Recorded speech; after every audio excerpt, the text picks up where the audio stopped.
મૃગી સ્નાન વિવાદ અંગે સાધુ સંતોમાં ભારે રોષ. સાધુ સંતોએ કહ્યું, ભગવા કપડાં પહેરી લોકોને મૂર્ખ બનાવે છે, લોકોની ભાવના સાથે રમત રમે છે. આ મામલે કાયદેસર કાર્યવાહી થવી જોઈએ.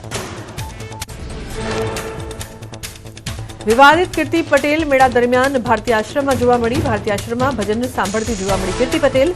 વાયરલ વિડીયોમાં તેના મિત્રો સાથે હરિહરાનંદ બાપુ પર પૈસા ઉડાવતી જોવા મળી કીર્તિ પટેલ. કીર્તિ પટેલ બાદ પોલીસ ઇન્સ્પેક્ટર વિવાદમાં. જૂનાગઢ ભવનાથ મૃગીકુંડમાં મહિલા પીઆઈએ કર્યું સ્નાન. શર્ટ પેન્ટ પહેરીને લગાવી ડૂબકી. પીઆઈ જયશ્રીબેન વરિયાનો વિડીયો થયો વાયરલ. મૃગીકુંડના શાહી સ્નાનમાં થયેલા વિવાદ મુદ્દે એમએલએ સંજય કોરડિયાનું નિવેદન. સાધુ સંતોની અને સનાતનની પરંપરા તૂટી.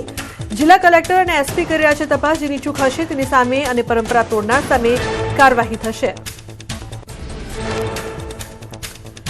ગુજરાત વિધાનસભાના ઉપાધ્યક્ષ બન્યા પૂર્ણેશ મોદી. ધ્વનિમતથી ઉપાધ્યક્ષ માટે થયું મતદાન. મંત્રી જીતુ વાઘાણીએ પૂર્ણેશ મોદીને ઉપાધ્યક્ષ બનાવવા પ્રસ્તાવ કર્યો હતો રજૂ. આરોગ્ય મંત્રી પ્રફુલ્લ પાનસેરિયાએ મંત્રાલયનો ચાર્જ સંભાળ્યો. લાંબી બીમારી બાદ વિધિવત રીતે પોતાની જવાબદારીઓ સંભાળી. નાદુરસ્ત તબિયતના કારણે તેઓ છેલ્લા કેટલાક સમયથી સારવાર હેઠળ હતા. રાજ્યમાં ફરી માવઠાની આશંકા. ઉત્તર ગુજરાતમાં 19 ફેબ્રુઆરી સુધીમાં માવઠાની શક્યતા. કચ્છ સૌરાષ્ટ્રમાં ધુમ્મસની આગાહી. હવામાન નિષ્ણાત અથૈયા શેટ્ટીનું અનુમાન. જામનગરમાં વહેલી સવારથી ધુમ્મસભર્યું વાતાવરણ જોવા મળ્યું. ધુમ્મસના કારણે વિઝિબિલિટી 0 થઈ. વાહન ચાલક અને હેડલાઇટ ચાલુ રાખવાની ફરજ પડી. ધુમ્મસના કારણે શિયાળુ પાકને નુકસાનની ભીતિ. દિલ્હીમાં શ્વાસ લેવો મુશ્કેલ બન્યું. એમ્સ અને આસપાસના વિસ્તારોમાં ધુમ્મસની ચાદર છવાઈ. અનેક વિસ્તારમાં એક્યુઆઈ ખૂબ જ ખરાબ શ્રેણીમાં યથાવત રહ્યો. પ્રદૂષણના સતત ઊંચા સ્તરના કારણે બાળકો અને વૃદ્ધોના સ્વાસ્થ્ય પર ગંભીર જોખમ. મુંબઈના મરીન ડ્રાઈવ પર ધુમ્મસ અને ઠંડા પવન સાથે આહલાદક વાતાવરણ જોવા મળ્યું. હવામાન વિભાગના મતે વાતાવરણમાં આવેલા પલટાના કારણે શહેરમાં સવારે હળવી ઠંડક અનુભવાઈ. સોનમર્ગમાં કુદરતનો પ્રકોપ યથાવત. સોનમર્ગમાં પહાડો પરથી બરફનું વિશાળ સ્તર ધસી આવતા પ્રવાસીઓ અને સ્થાનિકોમાં ભારે ફફડાટ ફેલાયો. ડ્રોન કેમેરામાં કેદ થયા દ્રશ્યો. કાશ્મીરના શ્રીનગરમાં કડકડતી ઠંડીનો કહેર જોવા મળ્યો. તાપમાનમાં ઘટાડો થતાં જનજીવન ઠપ થયું. કડકડતી ઠંડી વચ્ચે પણ દાલ સરોવરમાં પ્રવાસીઓની ભારે ભીડ જોવા મળી. જમ્મુ કાશ્મીરના ભરેસા અને ગંદોહ વિસ્તારમાં ભારે હિમવર્ષા.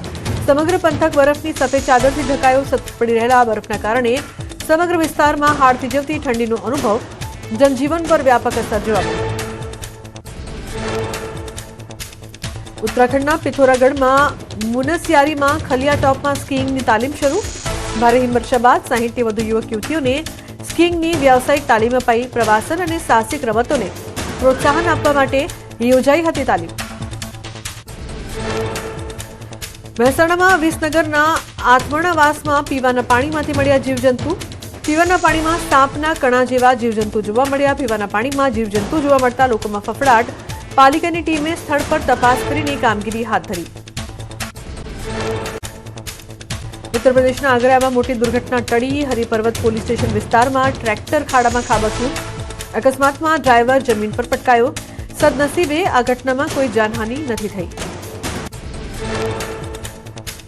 મધ્યપ્રદેશના ભોપાલમાં ફેક્ટરીમાંથી ટીવીની ચોરી થઈ. મોડી રાત્રે 5 મહિલાઓએ ચોરીની ઘટનાને આપ્યો અંજામ. મહિલાઓ 3 ટીવીની ચોરી કરીને ફરાર થઈ. ચોરીની ઘટના સીસીટીવીમાં કેદ થઈ. પોલીસે તસ્કરોની શોધખોળ શરૂ કરી.